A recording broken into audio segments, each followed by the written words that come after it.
No.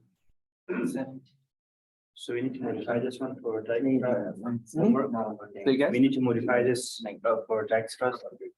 Okay, So you have- are you referring to the spreadsheet or the graphs? First. Yeah, I have to accommodate more roles, so it's not so much the function that I have to modify, it's just how we use the function. I'll show you guys, what I did to get it to work. All right, so we got that, we got everything up and running. I just want to make sure I'm recording from the correct mic before I get the class started. I think it's the right one because I think the sound is coming from the other device. Yep, so I think we are good here. Okay. All right, so I think we're all set up and it is already 2 minutes past the start time, so we'll go ahead and get started. I'm gonna plug in the power supply first, just so that just to make sure I don't run out of juice in the middle of the class. There we go. Right. So I'm hoping all of you had a chance to kind of review Dijkstra's algorithm. And hopefully some of you also had time to kind of take a look at the A-star algorithm. If not, it's still okay, because we can go over that today. All right, so what we'll do today is to go over the A-star algorithm, just kind of line by line, kind of talk about, generally speaking, how it works. And then we're gonna go through an example. So the example is relatively simple, okay? This is the example. So we'll go through the example and we'll also use a new spreadsheet to kind of track down the execution of the algorithm. So it's kind of the same thing, or similar thing that we did with Dijkstra's algorithm, except this time it is applied to the A-star algorithm. So do we have any questions before we start the lecture today? The actual content. We have, including today's lecture, we have 3 lectures left. So we have today, next Monday, and then next Wednesday. One of those 2 days will be used to talk about the final exam. So we only got 2 lectures left. So we are covering most of the material. Okay, we probably don't have time to completely go over predicate calculus. I can kind of talk about it a little bit, so that you have some exposure to the concept. It's really kind of cool. So I want to go over that too. Yep. We'll get our exam.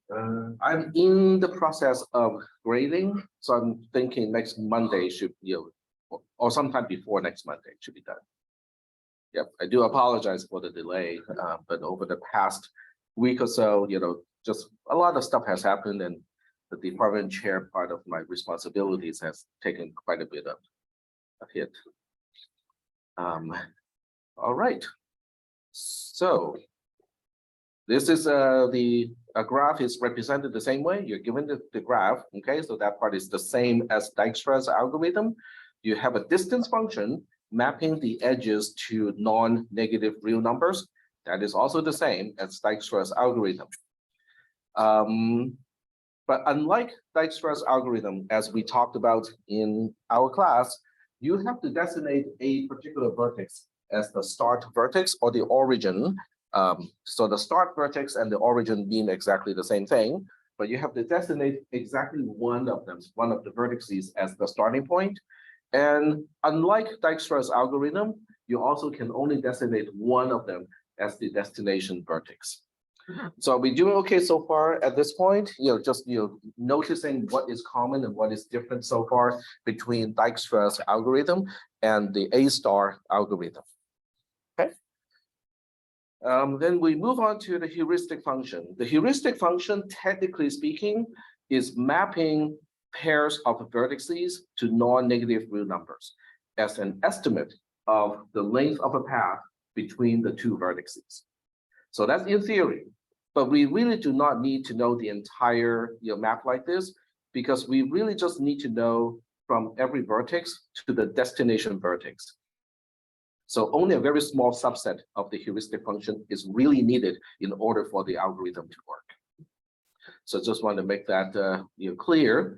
due to the underestimating nature, it's really not underestimating, it just cannot overestimate. The heuristic is also called an admissible heuristic. So do we have any questions up to this point about the terms and the concepts? Okay. Not seeing any questions. Okay, so we're moving on. So now we are going to talk about the initialization. There are a few things that you need to initialize with the A* algorithm. So there's a G function, there's an F function, and there's also a pref quote unquote function. It's basically a mapping. So I'll talk about these three things, just in general, and then we'll talk about how they're initialized. The G function is representing the G function is representing the length of the shortest path from the origin, the start vertex, to a particular vertex, not necessarily the destination. So G of V is basically the length of the shortest path discovered up to a certain point of the algorithm from the start or the origin to vertex B. That's what G is representing. F is based on G. So F is basically saying, okay, we'll just add H of Vx to G of V. This is how we define the F of V, which basically means we are combining an estimate from vertex B, which is the vertex in question, to the destination. That part is just an estimate, but we are adding that estimate to the actual length of the shortest path from the origin to vertex B. So we are basically just saying, well, we don't know exactly what is the length of the shortest path from the origin to the destination. But if we are to go through vertex B from the origin to the destination, I'm going to give you F of V as an estimate. Is that okay? So it is just an estimation of the length of the shortest path from F to X, but going through V. Okay, all right. And then Prev is basically a mapping so that we can backtrack the shortest path. So that's really just for representing the solution. Otherwise, it is not used, that it's not that useful during the calculation or during the discovery of the shortest path. Are we doing okay so far with the concepts at this point before I go into the initialization? Okay, all right. So for initialization, we look at every single vertex, V, and then we go through this conditional statement. If V is not the origin, then this is how we initialize G of V and also F of V. In other words, if you are not the origin, if a vertex V is not the origin, we are just going to make the assumption, the pessimistic assumption that there are no paths connecting between the origin and that particular vertex. Okay, so we are going to say, we'll assume that there are no paths until we actually discover a path. Okay, you guys doing okay? Yes. All right. So F of V is the same thing, because we do not know whether there is a connection between the origin and vertex V. So if you're asking what is the estimate from the origin through vertex V to the destination, we're just going to say, we'll just make it infinity, because there may not even be a path between the origin, which is vertex S, and vertex V in this case. Is that making any sense? Okay, so when I get to the actual graph, it will start to make more sense. Now, on the other hand, what if we are looking at the else case here? In other words, the else case is corresponding to what if V and S are the same thing? We are looking at the origin. So the question is, what is the length of the shortest path from the origin to the origin? 0, because we are already there. So G of the origin being a 0 kind of makes sense. So now we also want to look at what is F of V. By definition, F of V is G of V plus H of Vx. So in this case, because we are talking about the origin, G of the origin, or G of S, is known to be 0 to begin with. So we only have H of Sx left, and that would be F of the origin. Yes? Well, it's up here. Okay, So you might want to jot it down in your notes, okay? Because that is the kind of thing that it's important to understand which symbol is representing what. And if anyone had a chance to pre-read this portion here, you probably should have written in your notes as well about the meaning of the symbols. Or highlight, you just do something so that you can find the definition of the symbols. Is that okay so far? All right. So this approach of taking a class is not just for 440 when tech is teaching it. I think generally speaking, for any college level class, taking notes is important. Trying to read before class and also take notes while you're pre-reading is also important because you're getting multiple passes of the same material and you're trying to kind of come up with the notes. Now, since the final exam is open book and open notes, okay, so you also have to plan ahead of time of what am I going to bring to the final exam. Now, you can print out all of this stuff here and bring it to the final exam, but this is all written in the way that I felt is the best way to organize it. Is it going to be the best way for you to look up things? It may or may not be the case. So what you want to do is to keep that in mind. So this way you're creating the content or creating what you want to bring to the final exam as you study the material. So this way, by the time you get to the final exam, you have your own material that you bring where you can find all the information quickly because you created that and you know how it is supposed to be organized. All right, so that basically concludes the initialization. And then this part here is the last part.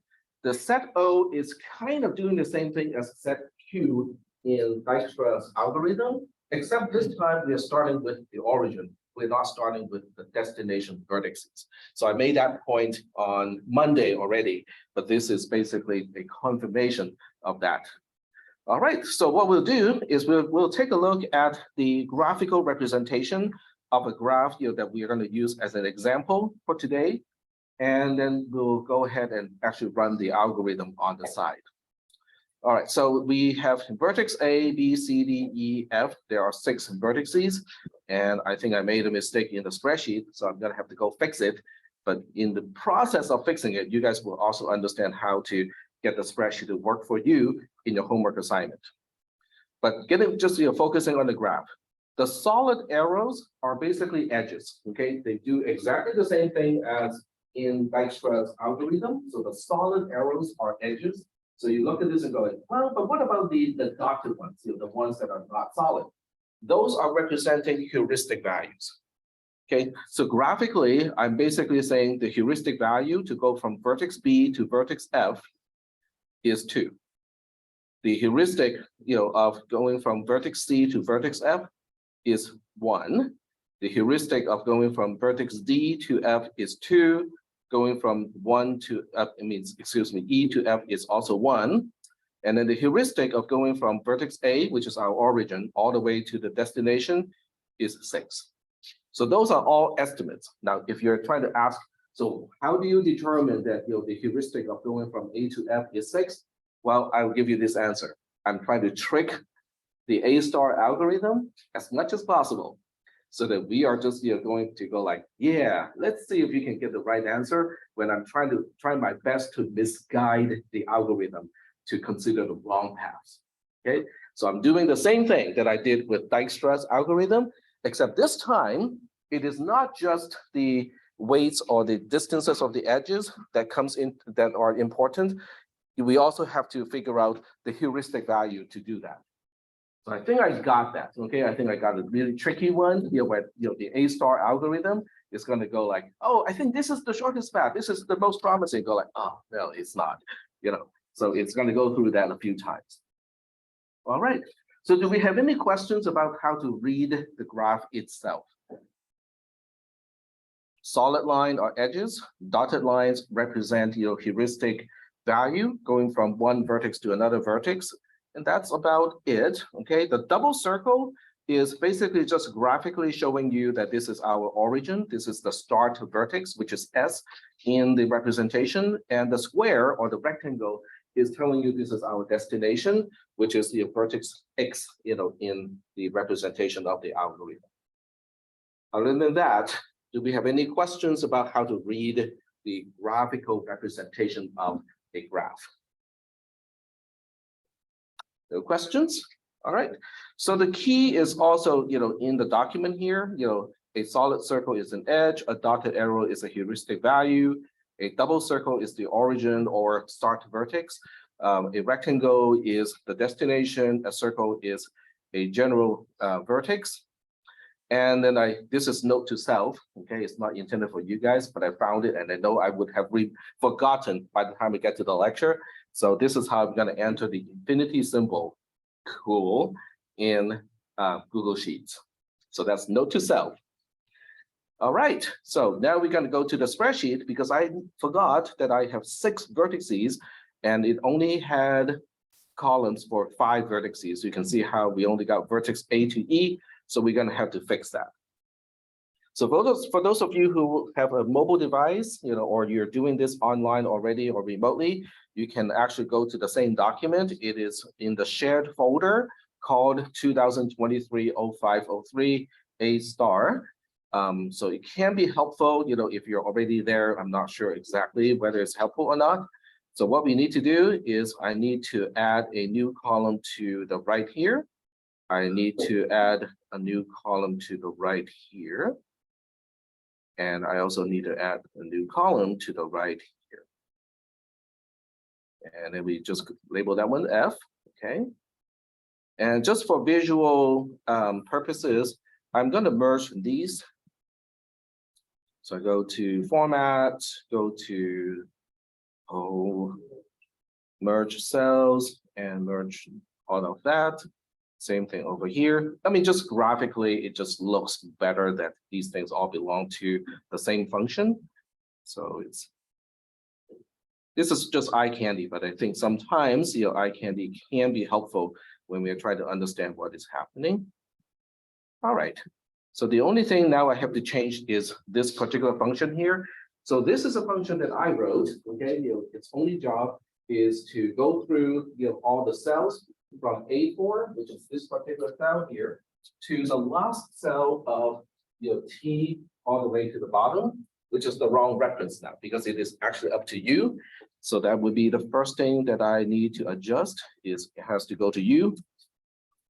And then the other thing, okay, these integers here, they are referring to 0 refers to column A, and then 3 refers to column D, and so on. So these are the columns where I need to reflect the last value of a column needs to be displayed here for those particular columns. So I need to change that too, because I need to do some counting. This is 0, 1, 2, 3, 4, 5, 6. Okay, I'm going to cheat and just ask you, which column are you?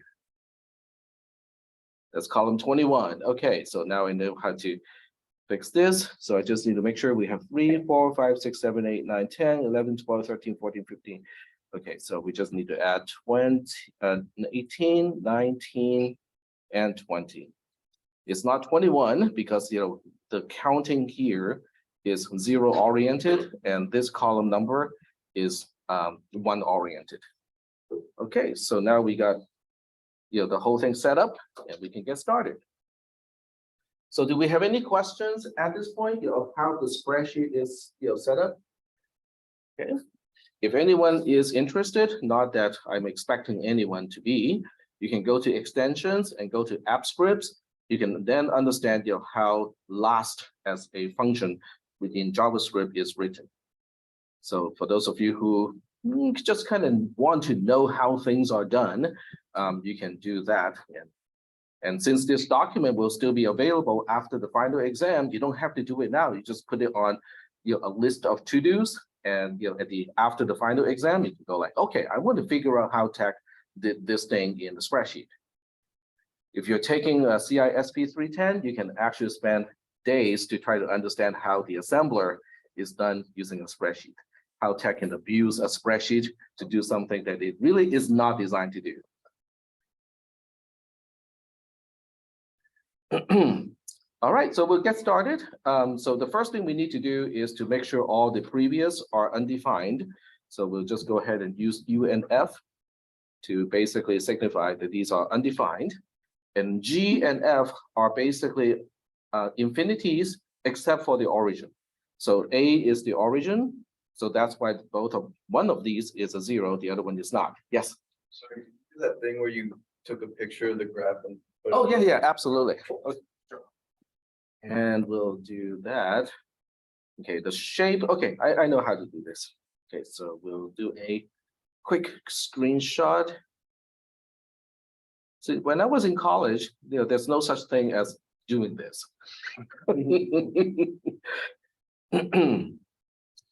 Everything is, as you guys would say, old school, because it really is ancient, back in those days.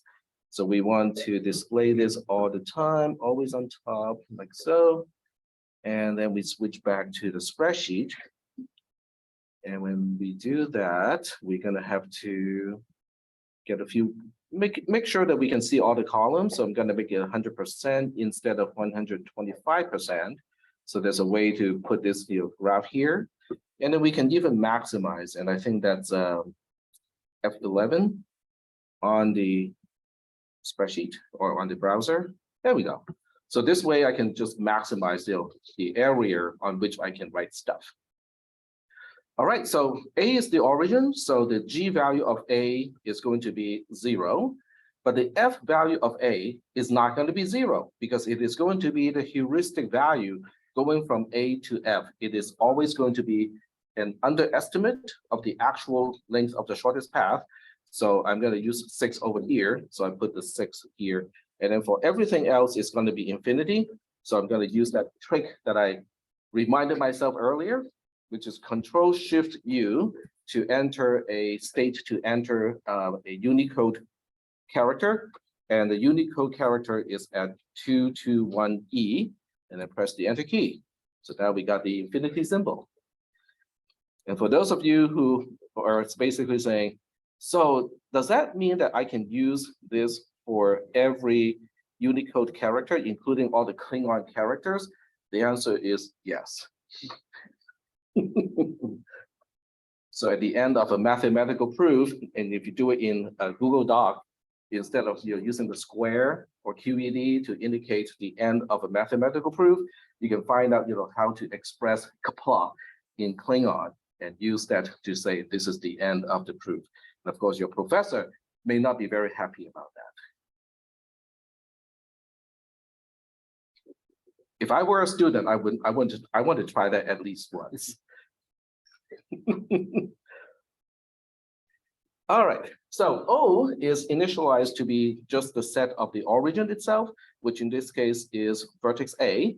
So now we are done with all the initialization. Any questions up to this point about how the columns are all initialized? Okay, we're all good. All right. So what we'll do next is just to go back to the algorithm. And I think it is the next tab. So there will be a control tab on the keyboard, like so. Okay, so knowing the shortcut keys definitely is handy also in this case. So right away, we are looking at the loop, but the condition of the loop is a little bit different from before. It is now a quantified expression. And I know how much you guys really love those quantified expressions, right? So what is this one saying? It says, there exists a V in uppercase O, which is a set, such that f of B is less than G of X. Huh. So what is that saying? So what is G of X at this point? Let's take a look. Okay, I'm gonna switch back to the spreadsheet, which is the previous one. So it's Control-Shift-Tab. So what is X? What is our destination? It is vertex F, and the G value of F is infinity. Okay, let's remember that. And then we are asking, is F of A, because A is our origin and the only element in the entire set, is F of A less than infinity? What do you think? Just looking at the spreadsheet on the screen. Yes. Yes, that's okay. So f of A is 0. G of f, which is our destination, is infinity. 0 is less than infinity. I think we're good. And the algorithm, I have to mentally look at where I need to shift the tab. So the algorithm says we only need at least one thing in big O, in set O, to satisfy that requirement. And I think we're good, right? So we have already satisfied the requirement of the while loop condition. So now we're going to get into the while loop. Is that okay? So the terminating condition of A star algorithm is different from Dijkstra. Dijkstra's algorithm is easy. Okay, as long as Q is not empty, we got to keep going. This one is a little bit tricky because O can be non-empty, but as long as the existential expression is false, we can still get out of the loop. Okay, so now we're getting to the first statement. We're trying to find a vertex C in O, okay, such that for all W in O, f of C is less than or equal to f of W. I think we have seen something like this in Dijkstra's algorithm, and I believe this is why it is called greedy. Do you guys remember that part? We're trying to find the vertex in O that has the least f value. That is what the quantified statement is trying to say about C as the choice that we are choosing from the set O. Are we doing okay so far with that explanation? Because this is how we link things together. Because if everything is independent, okay, and they're really kind of standing on their own, learning is going to be hard because you have a lot of stuff to learn. On the other hand, if you look at this code here and go like, oh, so it's kind of the same thing as blah, blah, blah that we talked about on Monday, which is choosing the vertex in the set that has the least value in terms of, it was the L function on Monday, it is now just using the F function today. But it's the same concept, okay? We're finding the vertex with the least F value in this case. Well, in this case, it's not a problem, okay? Because we only got one vertex in O, so that has to be the one that we're going to choose. Okay, fine, we're going to choose it. Okay, so C is going to be vertex A. That's how we're going to choose it. And then we're going to remove it from the set O, just like Dijkstra's algorithm. Once you have chosen something from the set, then you remove it from the set because otherwise, the loop will never end. So good, go back here. So this is the statement that removes the vertex that we had chosen in the previous step from the set O. And now we have another for each loop.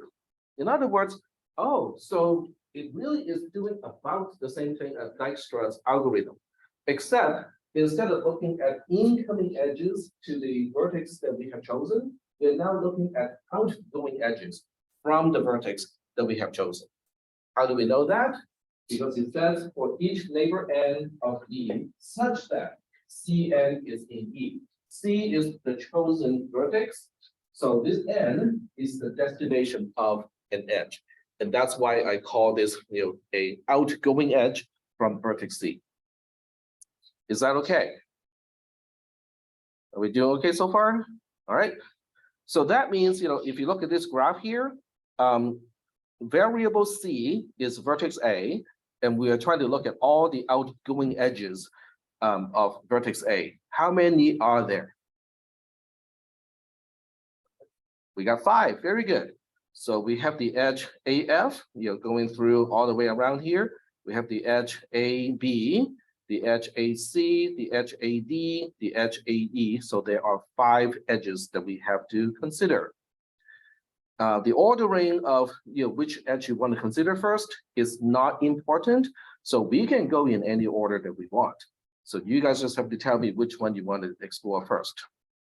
So choose your neighbor N. We can choose B, C, D, E, or F. F, okay, we'll start with that one. Okay, so I have to go back to here and then go back. Nope, okay, click first. Go back. There we go. So now we are choosing f as n. So what do we need to do next? Okay, so this one, oh, I forgot one last thing. There's a local variable that I need a column for in this case. So let me show you what I mean by that.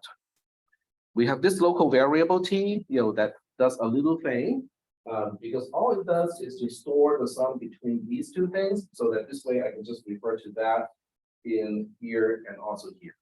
So it's really just a shorthand. It's kind of like abbreviation. So I need one more column in the spreadsheet. So let me fix that first. So go back. All right, so we're going to insert a new column to the right of this one. And we'll call that column T. And we do not need that column to be reflected at the top because it's a temporary kind of thing. So we just have to shift everything by one. So it'd be 4, 5, 6. Yeah, I did not, think of using a range, representation. It's okay. It's not too bad. Okay, I think it's just easier to type it rather than overwriting. Oh, 13, 14, 15, 16, 17, 18, 19, 20, 21. There we go. All right.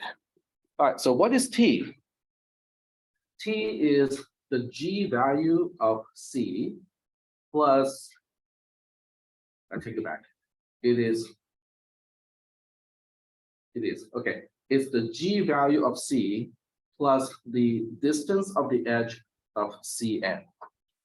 Okay, so one step at a time. What is the G value of C? Variable C has vertex A in it, and the G value of vertex A is a 0. What do we add to it? We're going to add the distance of the edge of Cn. So we are looking at the edge AF, and then we ask, what is the distance of the edge AF? What do you think it is? Just look at the graph in the graphical representation. What is it? 20. It's 20. Okay, so we got 0 plus 20. So T is 0 plus 20, which is 20. So what do we do with this value of 20? Well, let's go back to the algorithm to find out what we're going to do with it.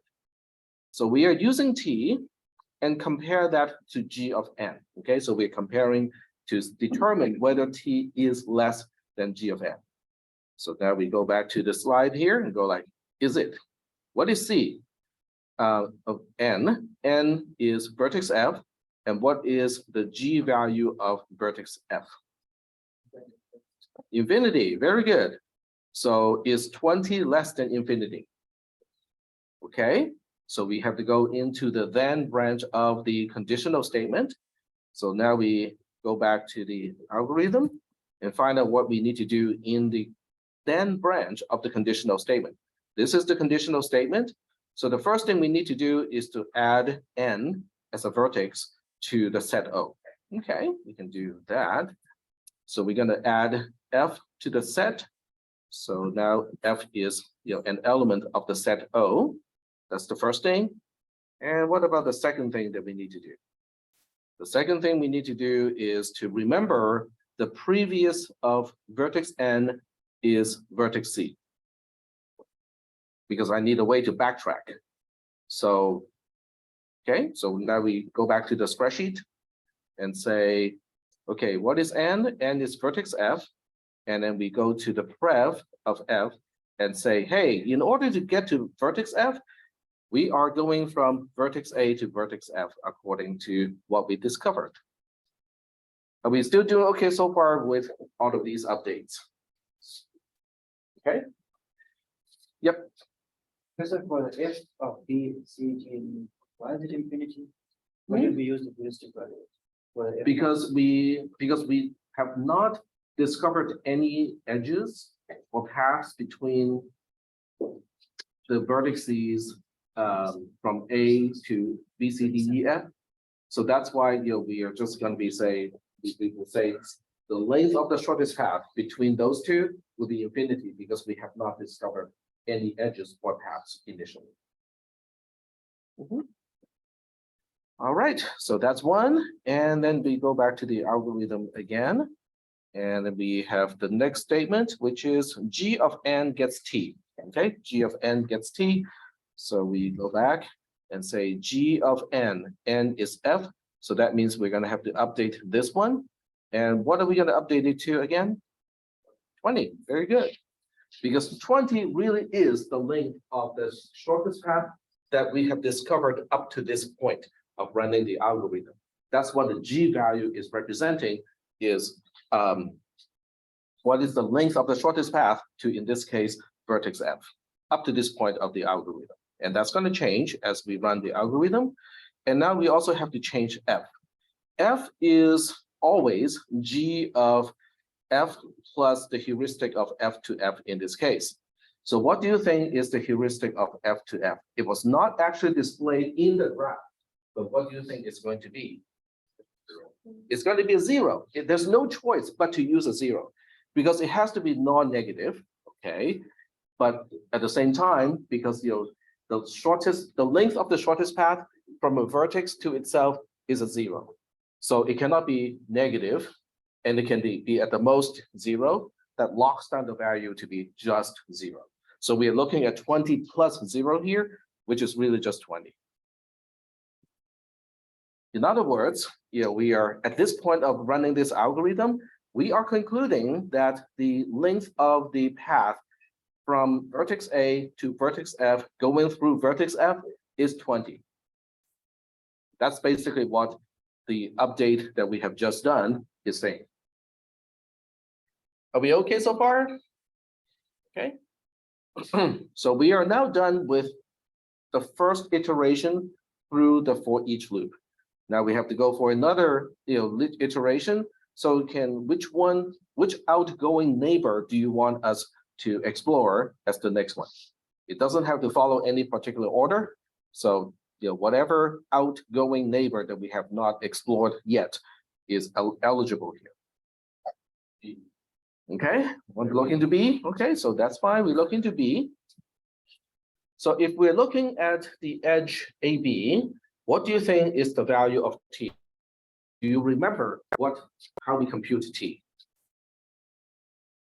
Well, if not, we can just look at it again. Okay, so this is why it is helpful to kind of preview the notes or have it printed out or have it kind of copied on your own pieces of paper, because this way, it's easier for you to kind of look at the example in class and also be able to follow the code at the same time. But it's okay, if we have to do it a few times here. In fact, what I'll do is I'm going to do the same trick. So this way I don't have to flip-flop over and over again. So we'll just make a copy of this. And where did it go? Oh, I think I know where it has gone. It's probably behind the browser. Okay, let me see if I can find it. There we go. And it won't stay there either. I'm pretty sure I can figure out a way to fix that. Give me a second here. Okay, so we want always on top. There we go. So this way we don't have to go flip-flop all day long. So we have to go back again. There we go. There we go. All right. So can someone tell me how we should assign a value to variable T in this case? So what is C? C is vertex A, still is vertex A, and G of A is a 0 because it is the origin vertex. And so the only thing that really matters is what is the distance of the edge going from vertex A to vertex B. So if you look at the graph, what is it?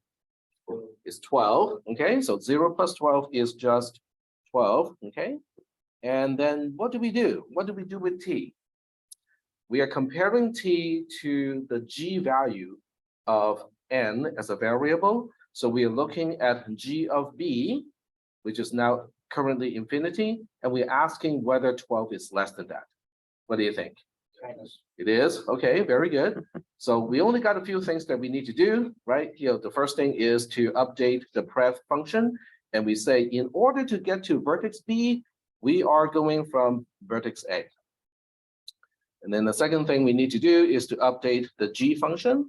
So G of B is just T, which is 12. And then the F value of B is G of B plus the heuristic from B to F. So what is the heuristic from B to F according to the graph? It is a 2. So 12 plus 2 is 14. So we put a 14 here. And don't forget that we also need to put B into the set. So the set now has FB in it. Are we doing okay so far? Okay, so we're starting to get the hang of this. So we got 3 more to go. Okay, it's going to be a little bit boring. So I'm going to make it a little bit quicker with less explanation in the process. So you just have to choose which one we want to go next. C, okay, we'll look at C. So C also is 12. Okay, so the t value is still 12, which means it is less than infinity. So we have to do some updates here. In order to get to vertex C, we are going directly from vertex A. And then the G value is the same as the T value. But the F value is the G value plus the heuristic, which in this case is just 1. So it's only 13 here. We also have to remember to update O so that now we have F, B, and C in it. And then we have 2 more vertices to go. We can go for vertex E, for instance. So vertex, we only got 1 more, sorry, because I forgot to discount A itself. So we only got E left. That's going to be 5. And to get to vertex E, oh, we still have D too. Okay, forgot. So we have to go from A to there. And then the G value of E is 5. And then the F value of E is going to be 5 plus the 1. No, it is, yeah, it is the 1. So it's a 6. And then we have to remember to add E to the set. So now we have F, B, C, E. And then finally, we have D also as an outgoing neighbor. And then the edge is an 8. Okay, there we go. And I'm just updating a little bit of the order here. And then to get to D, we also go from A. And then the G value is 8. And then the F value is the G value plus the heuristic, which is 2. So 8 plus 2 is a 10. There we go. So we are now done with the for each loop in the algorithm. And we go back to the while loop. And now the while loop has to decide, are we going to stay in the loop or are we all done at this point? What do you think? Well, okay, let's first check what the condition looks like, okay, because that is important. So we'll go ahead and switch to the algorithm and look at the while loop. Okay, so this is the condition that we need to evaluate. Let me copy and paste it because this makes it easier for us to kind of evaluate whether we have to stay in the loop or are we ready to exit the loop. So once again, it does not show because I need to make it always on top. This part has to do with the browser is in F11 or full screen mode. So any other window would not appear unless I make it always on top. So that's the thing.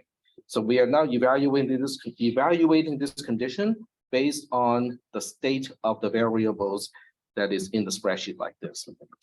All right, so the question is, can I find one element, at least one element in O as a set such that the F value of that element is less than the G value of X?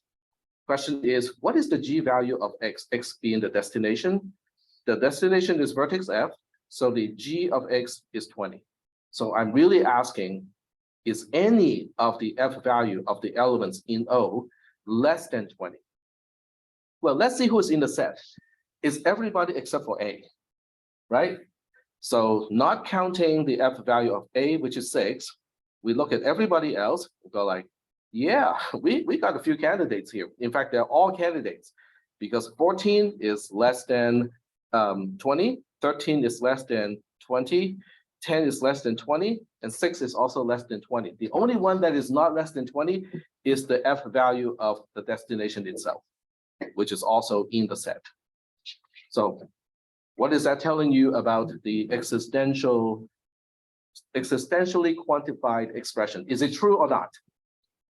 It is true. Okay, very good. Because we found at least one, right? So we get into the algorithm again, and the first thing we need to do is to choose among all the elements in O, which one has the least F value. So this time we kind of have to use the third row because this way is easier to see. We are basically evaluating these numbers here and say, which one is the smallest? E, okay, very good. So we find that E it has the smallest F value, and that's the one we're going to choose. Yes? Would we consider A by choosing, or A doesn't? We count? do not, because A is not an element of O as a set. So that makes it, that's how we disqualify A from being considered. All right, so we have chosen vertex E as C as the variable. So now we have to look at all the outgoing edges from E. That's a pretty easy thing because it only has one outgoing edge going to F. So now we are asking, what is G of E plus the distance of the edge EF? So we do it step by step. G of E is a 5, okay? The edge from E to F is 12. 5 plus 12 is 17. So now we are asking, in the condition, now we are asking, is 17 less than the G value of F? The answer is yes, okay, because the G value of F is a 20, 17 is less than 20. Yeah, sure, okay. So now we have to update a whole bunch of stuff. First thing is put F into the set O, but it's already, oh, I forgot. Oh, it is. I forgot one thing because I forgot to take E out of the set. So I have to keep reminding myself to get it out of the set. But to add F back into the set O is a non-operation because it's already in the set O. Then we have to update the G value. Oh, we can update the previous first. So now we're basically saying in order to get to F, let's get to F not from A, but this time we're going to go to it from E. Is that okay? Because it represents a shorter path from the origin to the destination. Okay. And then we have to update the G value of E to 17. And then we also have to update the F value, which is 17 plus the heuristic from F to F, which is a 0. So that's just 17 itself here, because the heuristic of F to F is 0. All right, so any questions at this point? Yep. In the G section, one of the 17 be assigned to F. So That is correct. And same here too. There we go. Thank you. Because we update the G and the F value of the variable N, not the variable C. All right, thank you for the correction. All right. Any other questions? All right, so we move on to EF is the only outgoing edge from E, because you can see there's only one outgoing edge. So now we go back to the beginning of the while loop, which is basically evaluating this condition to say, can we find, does any one of the elements in O have a F value that is less than G of the destination vertex? And G of the destination vertex is now 17 right here. So now the question is, amongst these 4 elements, is the F value of any one of these 4 less than 17? So we are evaluating the F value of F itself, of B, of C, and also D here. So the question is, looking at these things, is at least one of these less than 17? Yeah, we got 3 of them being less than 17. Just one of them is not less than 17. So that means the condition to stay in the loop is true. We go for another iteration of the while loop. So now we have to choose what vertex to use as variable C, which is basically asking amongst the 4 elements in O. So we have, once again, B, C, D, and F, which one has the least F value? It's D, okay, so we have to choose D here as local variable C. And this time I forget to remove it from the set O. And then we have to evaluate the outgoing neighbor of D, or outgoing neighbors if there are multiple. But in this case, there's only one, which is also just F. Okay, so now we look at F here. And what do you think is T in this case? It is the G value of D plus the distance of the edge DF. It would be G of D, which is 8, plus the 8 here. 8 plus 8 is 16. Okay, so now we're asking, is this 16 less than G of F? G of F is currently at 17. So we go like, yeah, 16 is just a little bit less than 17, but it is less than. So now we have to go through all the updates again. So first thing first, we have to add F into the set. And we go like, yeah, but it's already in the set. So it is as if we didn't do anything. And then we have to update the previous, the pref of D, so that we can now say, the shortest path to the destination is going through the edge DF, not the edge EF. So we update this one to, here, yep, we update that one to D. And then we also have to update the G value of F to 16, and then update the F value of F also to 16, because the heuristic of going from vertex F to vertex F is a 0. Are we still doing okay? All right. I think you guys kind of get the idea of where this is going, right? And why I said earlier that I designed the heuristic to trick A star out the A star algorithm as much as possible, trying to mislead it to go, let's try that path here. Oh, that's not the shortest. Let's try that one over there. It's not the shortest either. Let's try that one. It is also not the shortest. It is the last path that it explores that is actually the shortest.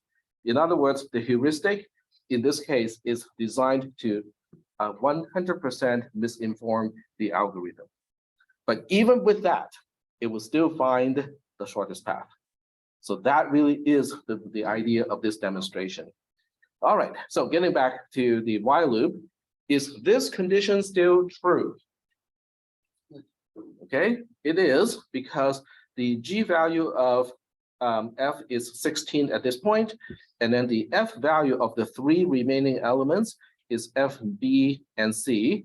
B is 14, which is less than 16, and then F of C is 13, which is also less than 16. So the condition remains true, so we stay in the loop. If we stay in the loop, we have to choose which vertex to explore next, which is going to be the vertex in O that has the least F value. And I believe in this case, it will be vertex C itself. Yeah.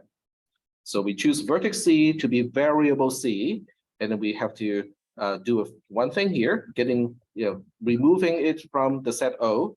And now we go to the for each loop to explore all the outgoing edges from vertex C. There's only one. It only goes to F. So now we have to combine the G value of C at this point, which is a 12, with the distance of the edge CF. The distance of the edge CF is 3. So we have 12 plus 3, which is a 15. So now we look at 15 and ask, did we just find a shorter path to vertex F? The length of the current shortest path to F is 16, or has a length of 16, and 15 is less than that. So yes, we just found a better path. So once we do that, we have to add F into the set O, but since it's already in the set O, oops, sorry, I just, yeah, I pushed the wrong button. I cannot remember what I pushed either. So it is basically the same thing, and just paste it over here, Control C, Control V. And then we have a bunch of updates to do. In order to get to F, now we are going through vertex C. And then the G value is the same as T, which is 15. And then the F value is also the same as the G value, because the heuristic from F to F is 0. Are we still doing okay so far? If you're thinking this is really boring because we seem to be doing the same thing over and over again, then I'm gonna say congratulations, you're getting it, okay? Because that really is kind of the whole point. Yep. Even if we have different F and G values, so far it's the same. No, they're not the same. Because if you look at anything other than the destination vertex, they're different. They look at this one. Look at this one, so they're different. For the destination, they're always the same, because for the destination, remember the definition of F value, the F value is the G value plus the heuristic from the said vertex to the destination. So if the said vertex is the destination, the H value, the heuristic value, is guaranteed to be 0. So if you're adding 0 to the G value, that means the F value and the G value would be the same. So in the last iteration of the algorithm, it lands on the vertex, on the destination. Say that one more time. On the last iteration, the final iteration, On the last iteration, what about it? it lands on the destination. Well, we have been landing on the destination a few times now, except each time the set O is saying, well, we don't want to stop yet, okay? Because something looks promising. We might have a shorter path. That's basically what this condition is trying to say is, does anything look promising in the set O? Because if there is one that looks promising, we should probably explore that, but if nothing looks promising, then we go like, yeah, I think we are done. Okay. All right, so now we're getting back to the beginning of the loop and we are evaluating this condition again. This is a Boolean condition because it's a quantified Boolean expression and we're asking, is that true or not? What is G of the destination? G of the destination is now 15. In other words, we have found the shortest path to the destination that we have found up to this point has a length of 15. That's what it's saying. But we are now asking, is the F value of any vertex in O being less than 15? And the answer is yes. Okay, we only got one, that is less than 15, which is a 14.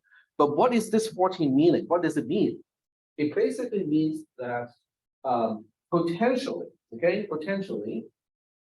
the path going from the start vertex through vertex B to vertex F can be as low as 14. That is what is suggested, which it may or may not be the case, okay? Because you can have the heuristic totally misguiding you and go like, yeah, it's only a low number, but it really is a higher number. But in this case, we don't know, so we have to explore that.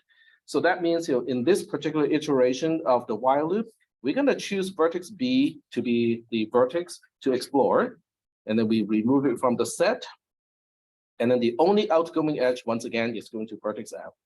So now we have to look at the G value of B, which is a 12, plus the edge from B to F, and that is a 2. So we have 12 plus 2, which is a 14. And then we ask, is this a shorter path compared to the shortest path that we have found to vertex F? The shortest path that we have found to vertex F has a length of 15. This is only 14. So yes, okay, we have found yet another shorter path. So we have to add F back to the set. And then we update the previous of F to be B this time. And then the F value, the G value is the same as T, which is 14. And then the F value is also 14 because this is the destination vertex. And now we are almost done. We go back to this condition here and we ask the same question again. Of all the vertices in O, is any one of those less than the G value of the destination? So F is the only thing left here. The F value of vertex F is 14. The G value of the destination is also 14. 14 is less than 14 is false. So we get out of the loop. We are all done. Are there any questions about this trace? Yes, go ahead. Okay, so the only reason why we didn't really update the G function after the first while loop is because there's only one set of vertexes between A and F. So if there was like another like layer of vertexes between like B, C, D, E, and F, we would have to update G again. So we're checking The G of what? oh, the G of basically G of E. G of E? We have the detail we have right there. Yeah, so in order to update G of E, you would have to find a different path from the start vertex to vertex E. So the potential number of times to update the G value of a particular vertex depends on how many paths can you find from the start vertex to that particular vertex. Okay. So in this case, there's only one path between vertex A and, which is the origin, and vertex E. So that means, updating the G value of E can only be up to once. So like we have like vertex, let's say like H between D and F, we would update G of D to include that vertex that we go through. Potentially. Okay. Just noticing something. G and T are always gonna be the same essentially for the given. Say that one more time. G and T are always gonna be the same. G and T, yes, because that's what the algorithm specifies. So when you look at the algorithm, the way we update the G value is simply using T. Okay. Because when the condition is true, when this condition is true, it is indicating to us that we just found a path with a shorter length compared to the one that we have discovered up to this point. So that's why you update the G value of N, because we just found a shorter path. And T is representing the length of the new shorter path compared to what we have found before this point. Yep. So I have a question about the heuristic value. Mhm. So I understand that the heuristic value places like a weight on a path, and the higher the heuristic value works, right? So it is not so much a weight, but it's an estimate. And the estimate the only constraint is it cannot be overestimated. So that means, okay, I'll give you an example. So because between C and F, the actual path between C and F is 3, because it's a single edge. So that means the heuristic value can be anything that is non-zero and up to and including 3. It cannot overestimate, but it cannot be negative either.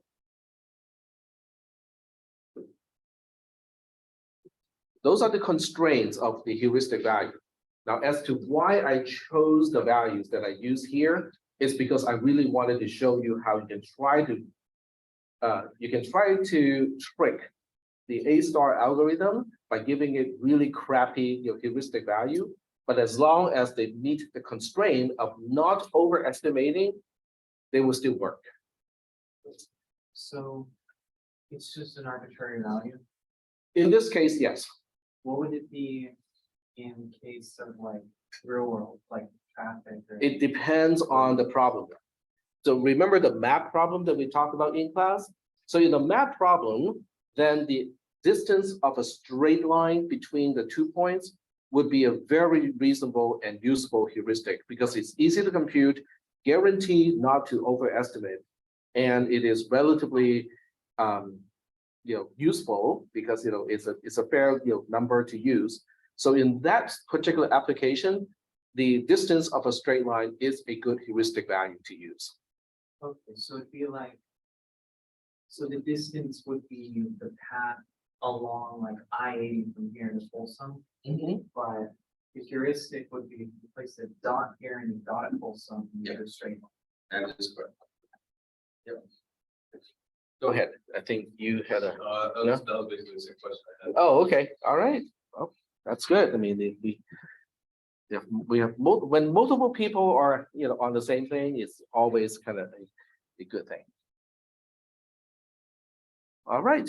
Any other questions? So because of the heuristic value just helps algorithm to arrive at the conclusion faster or slower. In case if we had the estimated heuristic value closer to 2, we would have arrived at the result faster. The heuristic value does not say anything about faster. It basically says, it's an estimate of the length of a path between two What I'm vertices. saying is if we had more realistic values for example, EF, From E to F, EF Okay. is one realistic value. But actually this distance is 12, so if you had something like 10 or 11, then we would have landed on B much faster, we would need to update the other steps. Is that something that happens? I don't think I'm understanding the question, but I can tell you that the heuristic of going from E to F being a lot smaller compared to the actual distance is intentional, so that I'm trying to trick the algorithm into thinking, oh, if I go through E to F, that looks really promising, only that it is not. I'm setting up the A star algorithm and go like, expect great things from this option. Oh, that sucks. It didn't work. Expect greater things from this particular option. No, it doesn't work. So I'm basically setting up, in this case, the A star algorithm to be disappointed as many times as possible. But that's totally, completely artificial, because I just want to show you how the A star algorithm can deal with it. Even if you give it very unreasonable heuristics, it will still be able to find the shortest path. It's just that, well, I mean, you ended up exploring vertices that a good heuristic function will guide you around. So it is a question of whether it's optimal or not. It is not a question of whether we can find the correct path or not. I'm not sure whether that is answering your question. Yeah. Okay. Yeah. All right.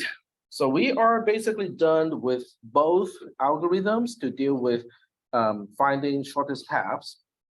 And well, one more thing to do is, what do we do with the solution? And where's the solution? How do we read the solution in this case? So let's go ahead and talk about that.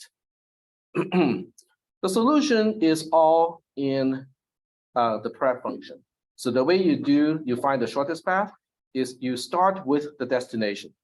You start with the destination, which is F. And in order to get to F, you have to come from B, and then you backtrack and you ask, how do I get to B? You have to start from A. How do I start from A? That's a stupid question, because A is the origin. So that's how you backtrack to find out what is indeed the shortest path. Then what about the other values? They're basically useless. So in this case, this particular pref value and this particular pref value are useful.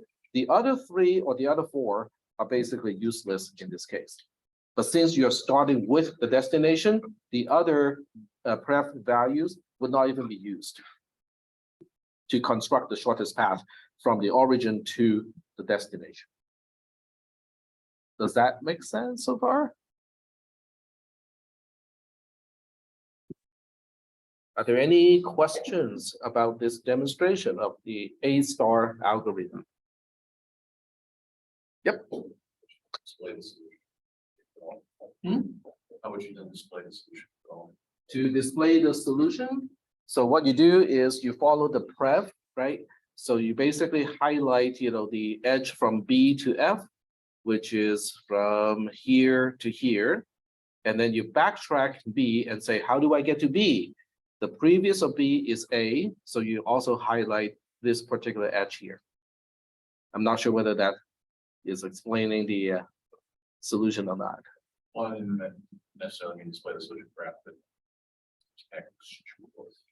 Or algorithmically. Yeah. Yeah, so you start with the destination, you look up the pref, and then you look at the pref of that, and then you look at the pref of that until you get to the origin. I can just write it here too. You basically just go like I'm trying to decide where to put this code. Oh, Joplin. Yeah, you can use Joplin for that. Just passed it. Okay, here's Joplin. And so the code to basically indicate the solution can be something that looks like this. I'm going to use JavaScript for this purpose. So it would be something like let, and I have to think about what variable name to use here. So I'm going to say let b equals to x, which is our destination. Okay. And then what you do is you say, while v does not equal to s, which is our origin, do the following. Console.out, which is C out, console.log, sorry, console log. Yep.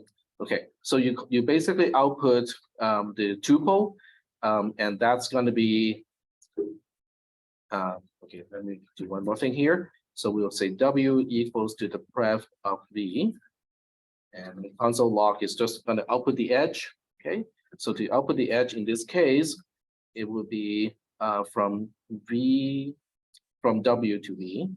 So it's going to be from w to v, and then you make v the same as w, because you're basically going backwards as many times as possible until you get to the origin. So that would be the code to do it. If you look at pref as a function, this is how you can basically list all the edges of the shortest path from the origin to the destination, but it will be in backward orders. Mhm.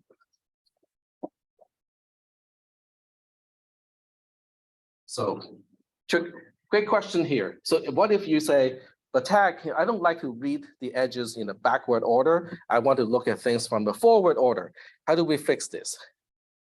This is more of a JavaScript question than anything else. Okay, I'll show you the solution. This is not a requirement. Okay, you're not supposed to have to know your JavaScript for this class, but nonetheless, I think it might be helpful for you guys to kind of get the idea. Okay, so basically you create a path which is an array, okay, which is empty to begin with. Every time you find an edge, okay, instead of using console out at this point, what you do is you say path dot. Okay, so because path is an array, and since you guys have all taken CISP440 and you're in or have taken 430 already, what can you do with a vector? There are ways to push, and there is also a way to unshift.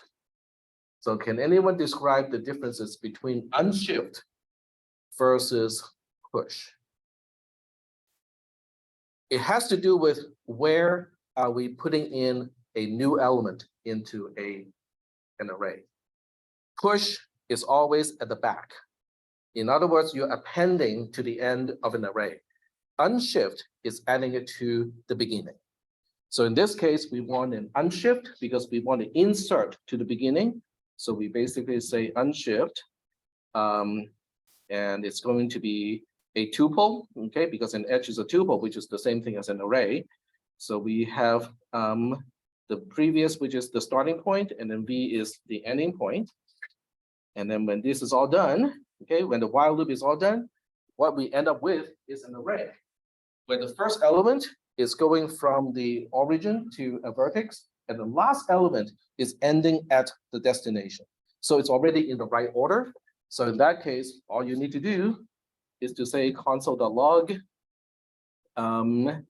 path.join, and depending on what symbol you want to use, to join the elements, I'm just going to use a comma here.